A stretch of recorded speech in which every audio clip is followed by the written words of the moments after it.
Donghua ini menceritakan dewa yang bernama Ye Cheng yang jatuh dari dunia para dewa ke dunia biru. Ia sudah tinggal selama 200 tahun dan telah membentuk kekuatan besar di Baishou Qiangkou.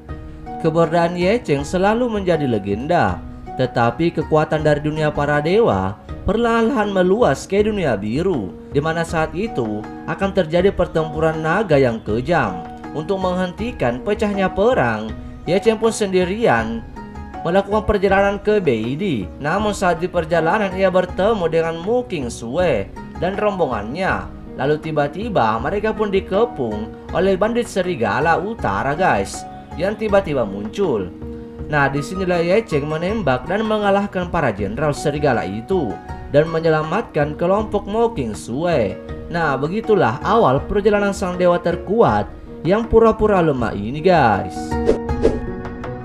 Donghua ini menceritakan Si Jiang, seorang dewa dari dunia peri, di mana ia berusaha mengikuti ujian peri untuk mengetahui jati dirinya secara menyeluruh dan berlatih teknik khusus untuk membangkitkan ingatan dewanya tersebut. Namun di situ Si Jiang memiliki tubuh yang abnormal, di mana usianya muda, namun tubuhnya cepat menua, di mana jika ia berusia 30 tahun nanti akan terlihat seperti kakek-kakek guys. Namun fisiknya menjadi lebih kuat daripada manusia pada umumnya. Nah, disinilah Si Jiang mencoba menjalani kehidupan sekolah normal sebelum mati.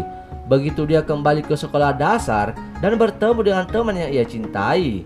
Setelah insiden, Si Jiang kembali ke dunia abadi untuk menghindari pertumbuhan abnormal.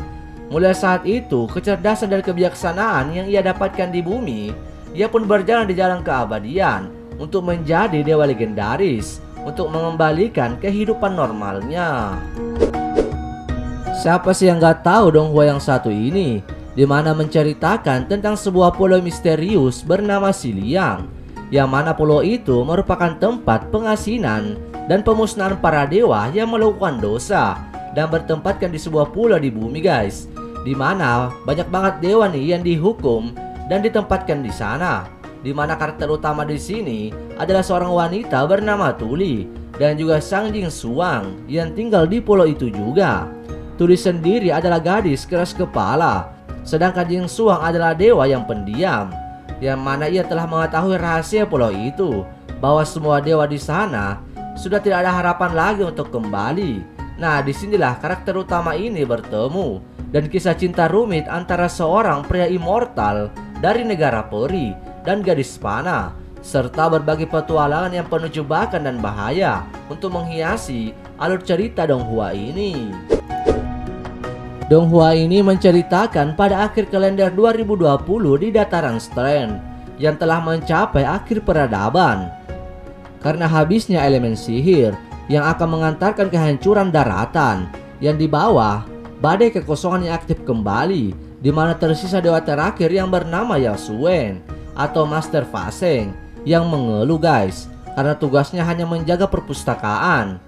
Nah, mengetahui bahwa energi sihir dunia telah menipis dan ia telah menjaga Pagoda Fanan selama 10 tahun. Namun tiba-tiba saja meteor jatuh dari langit dan menimpa dewa Fa Seng. Namun bukannya meninggal, ia malah terbangun kembali ke masa lalunya di tubuh Yesue. Ia kemudian mengingat bahwa ia kembali ke masa 3000 tahun yang lalu, di mana sekarang ia adalah murid Akademi Sihir Sid dan bertujuan untuk menjadi penyihir terhebat di benua itu guys. Nah, siapa nih yang sudah lumutan nunggu kelanjutan Donghua yang satu ini? Nah, di mana Donghua ini menjadi salah satu Donghua di mana dewa yang turun ke bumi guys, yang dimana menceritakan pemuda yang dikubur hidup-hidup di pemakaman para dewa dan iblis, dan setelah 10.000 tahun kemudian ia bangkit dari kuburnya. Ia bingung atas kebangkitannya karena yang ia ingat ia telah mati. Pemuda ini bernama Cheng Nan. Atas bantuan ritual reinkarnasi dengan bantuan aura dewa dan iblis dari makam tersebut yang masuk ke dalam tubuh pemuda ini, dan inilah awal kebangkitannya. Dan pertemuannya dengan naga kecil menjadi awal perjalanannya. Ia pun akan mencari kekasihnya 10 tahun yang lalu yang bernama Yusing. Nah, disinilah ia akan mengetahui rahasia kematian para dewa dan iblis sebagai petunjuk. yang mengarah ke dalam 6 jalan yang luas di antara permainan langit dan bumi. Nah, itu dia guys 5 rekomendasi Donghua di mana dewa yang menyamar sebagai manusia ataupun dewa yang turun ke bumi guys. Yang tentunya semoga saja list kali ini dapat menghibur kalian semua. Oke guys, untuk kalian yang request nanti Mimin akan buatkan satu-satu. Jadi bersabar guys. Thank you for watching. Bye bye.